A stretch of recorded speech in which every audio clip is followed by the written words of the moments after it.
Bismillahirrahmanirrahim. Assalamualaikum warahmatullahi wabarakatuh. Perkenalkan, nama saya Nurul Fauzia dari jurusan Hukum Keluarga Islam Angkatan 2018. Pertama-tama, marilah kita panjatkan puji dan syukur atas kehadirat Allah Subhanahu wa Ta'ala karena berkat nikmat dan karunia-Nya sehingga saya diberikan kesempatan untuk mempresentasikan skripsi saya pada malam hari ini.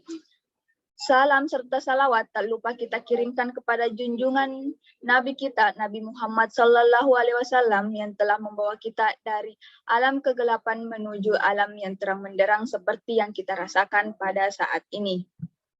Nah, skripsi saya yang berjudul Analisis Hukum Islam Terhadap Pernikahan Wanita Hamil, studi kasus KUA Kecamatan Salomeko, Kabupaten Bone. Nah, yang menjadi latar belakang dari judul saya yaitu pernikahan adalah suatu hal yang sangat sakral, baik menurut ajaran Islam maupun kedudukannya dalam Undang-Undang Nomor 16 Tahun 2019 terhadap perubahan atas Undang-Undang Nomor 1 Tahun 1974 tentang perkawinan. Nah, dalam Undang-Undang Nomor 16 Tahun 2019 terhadap perubahan atas Undang-Undang Nomor 1 Tahun 1974 tentang perkawinan, di mana disebutkan bahwa perkawinan adalah perbuatan hukum yang membawa pengaruh sangat besar dan mendalam bagi orang yang melakukannya, maupun bagi masyarakat dan negara. Nah, sehingga pengertian luas dari perkawinan adalah ikatan lahir batin dan tanggung jawab yang berkelanjutan. Sehingga pengertian luas dari perkawinan itu tidak hanya sekedar hubungan keperdataan saja, tetapi hubungan antara sesama manusia baik di dunia maupun di akhirat. Sesuai dengan fitrahnya, manusia tidak bisa atau tidak dapat hidup sendiri karena tergolong sebagai makhluk sosial yang saling membutuhkan satu sama lain. Demikian halnya dengan antara laki-laki dan perempuan. Nah, dalam peraturan yang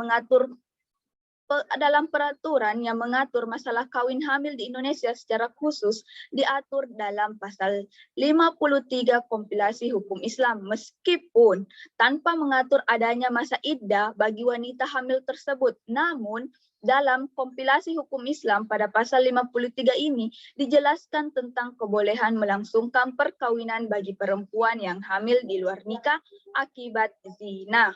Nah, dengan pria yang menghamilinya. Namun, ketentuan dalam kompilasi hukum Islam ini sama sekali tidak menggugurkan status zina bagi pelakunya, meskipun telah dilakukan perkawinan setelah terjadi kehamilan di luar nikah. Hal ini akan semakin bertambah rumit ketika permasalahan dihubungkan pula pada status anak yang dilahirkan. Salah satu aspek yang akan ditelah dalam penelitian ini adalah permasalahan hamil di luar nikah, yang selanjutnya mengkondisikan terjadinya suatu perkawinan dengan dasar si wanita telah hamil sebelumnya.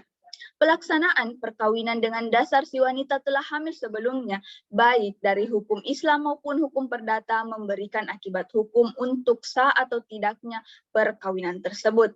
Nah, dalam realitas kehidupan sehari-hari banyak ditemukan permasalahan sosial yang timbul, khususnya yang berkaitan dengan permasalahan pernikahan. Fenomena pergaulan muda-mudi pada masa kini banyak ditemukan terjadinya kasus-kasus perzinahan yang berujung kepada terjadinya pernikahan karena mempelai wanita dalam kondisi hamil dan setelah itu terlahir anak yang kemudian dipertanyakan status apakah anak yang dilahirkan dapat dikategorikan anak yang sah atau tidak sah. Oleh karena itu, permasalahan wanita hamil di luar nikah yang terjadi di KUA Kecamatan Salomeko, Kabupaten Bone mengalami peningkatan. Seperti halnya pada tahun 2018 sampai 2020 mengalami peningkatan. Berangkat dari sinilah penulis ingin mengkaji analisis hukum Islam terhadap pernikahan wanita hamil yang telah terdaftar di KUA Kecamatan Salomeko, Kabupaten Bone. Nah, berdasarkan pemikiran dan latar belakang yang dikemukakan, tersebut, maka peneliti tertarik untuk melakukan penelitian tentang analisis hukum Islam terhadap pernikahan wanita hamil, studi kasus di KUA Kecamatan Salomeko, Kabupaten Bone. Selanjutnya, rumusan masalah. Berdasarkan latar belakang tersebut, maka muncul pokok masalah, yaitu bagaimana analisis hukum Islam terhadap pernikahan wanita hamil di KUA Kecamatan Salomeko, Kabupaten Bone. Berdasarkan uraian pokok masalah, maka dapat ditemukan submasalah. Yang pertama yaitu bagaimana tingkat pernikahan wanita hamil di kantor urusan agama atau KUA Kecamatan Salomeko, Kabupaten Bone.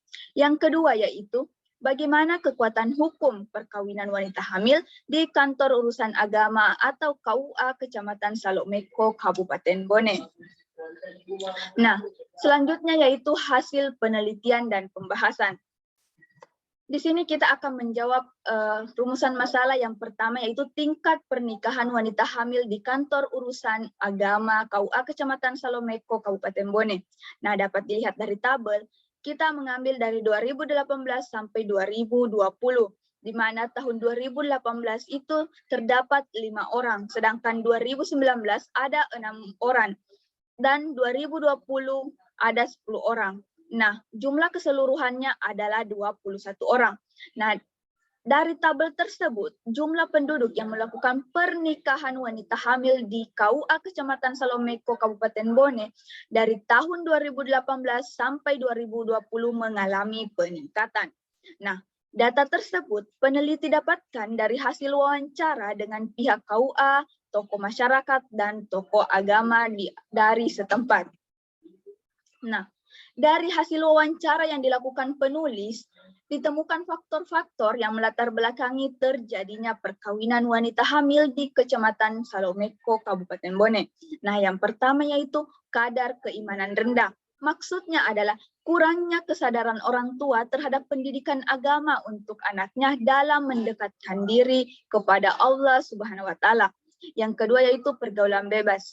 Sama-sama kita ketahui bahwa sekarang pergaulan bebas sangatlah marak di kalangan remaja-remaja. Nah, di sini ada peran orang tua yang seringkali tidak peduli terhadap lingkungan sekitar yang mungkin dapat memberikan dampak negatif, juga merupakan penyebab terjadinya pergaulan bebas. Yang ketiga itu tidak dapat restu dari orang tua.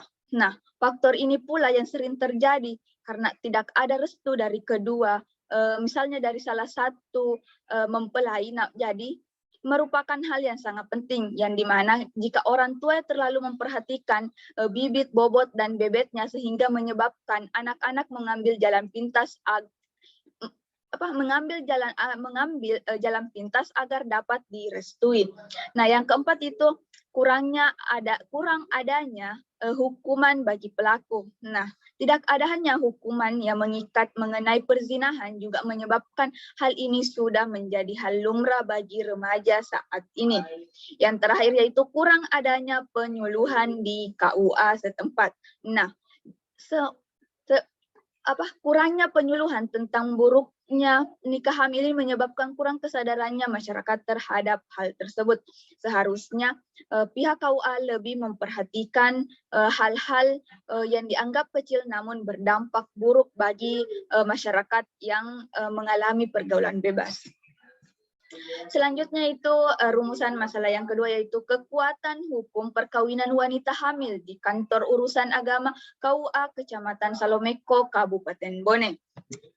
Nah, di sini saya membagi dua, yaitu kekuatan hukum perkawinan wanita hamil dalam perspektif hukum Islam, dan yang kedua kekuatan hukum perkawinan wanita hamil dalam perspektif hukum positif.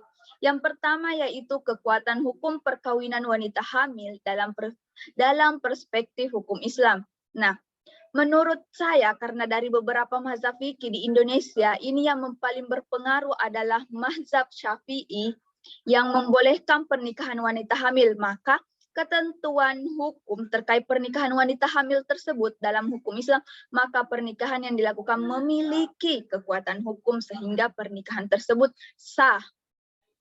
Hal ini juga diperkuat dengan hadis, yaitu la yuharramul haramul halal, yang artinya perbuatan yang haram atau zina itu tidak menyebabkan haramnya perbuatan yang halal. Hadis riwayat Ibnu Majah. Hadis tersebut memberikan ketentuan bahwa hal-hal yang haram tidak menghalangi hal-hal yang halal, seperti halnya pernikahan tersebut. Nah, yang kedua yaitu kekuatan hukum perkawinan wanita hamil dalam perspektif hukum positif. Di sini terdapat bab khusus mengenai kawin hamil, yaitu bab 3 pasal 53 ayat 1, 2, dan 3 kompilasi hukum Islam. Pasal pertama berbunyi, seorang wanita hamil di luar nikah dapat dikawinkan dengan pria yang menghamilinya. Pasal 2 berbunyi, perkawinan dengan wanita hamil yang disebutkan pada ayat 1 tersebut dapat dilangsungkan tanpa menunggu lebih dahulu kelahiran anaknya. Yang ketiga, dengan dilangsungkannya perkawinan pada saat wanita hamil tidak diperlukan perkawinan ulang setelah anak yang dikandungnya lahir. Nah, dalam kompilasi hukum Islam ini ditetapkan bahwa seorang wanita hamil yang hamil di luar nikah dapat dikawinkan dengan laki-laki yang menghamilinya. Dengan laki-laki yang menghamilinya tanpa harus menunggu kelahiran anak yang ada dalam kandungannya terlebih dahulu. Dan perkawinan pada saat hamil itu tidak perlu lagi perkawinan ulang setelah anak yang dikandungnya lahir.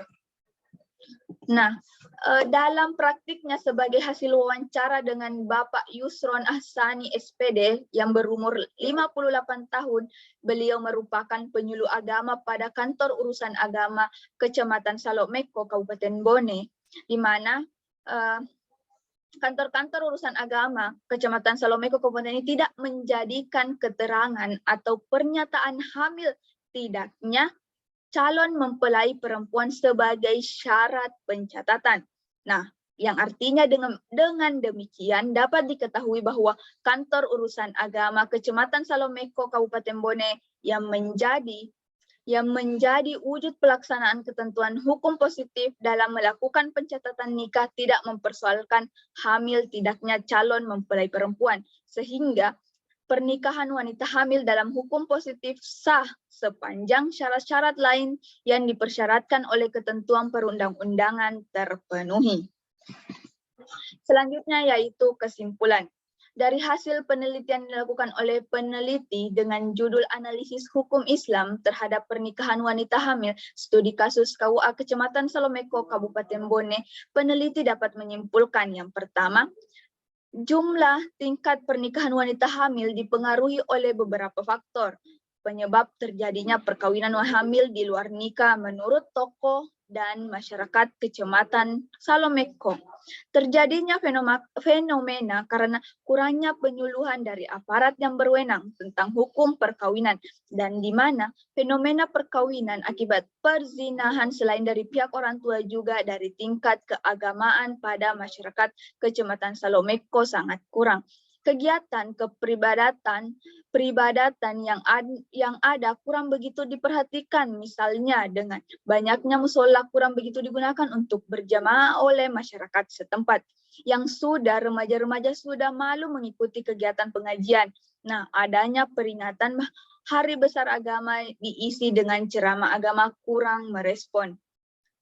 Yang kedua yaitu perkawinan wanita hamil dalam perspektif hukum Islam, yaitu dari beberapa mazhab fikih di Indonesia ini yang paling berpengaruh adalah mazhab Syafi'i yang membolehkan pernikahan wanita hamil. Dengan ketentuan hukum terkait pernikahan wanita itu, wanita hamil tersebut dalam Islam, maka pernikahan yang dilakukan memiliki kekuatan hukum sehingga pernikahan tersebut sah. Nah, adapun saran yang diberikan oleh penulis, yang pertama yaitu diharapkan bagi seluruh masyarakat Kecamatan Salomeko, Kabupaten Bone agar menjauhkan diri dari perbuatan zina. Yang kedua, diharapkan masyarakat Kecamatan Salomeko agar tetap memupuk dan menjaga rasa persatuan yang begitu sangat kuat, tetap menjunjung akhlak yang tinggi dan yang berlaku dalam daerah tersebut dan tunduk pada aturan yang berlaku. Itulah tadi persentase saya mengenai skripsi saya pada malam hari ini. Sekian dan terima kasih. Assalamualaikum warahmatullahi wabarakatuh.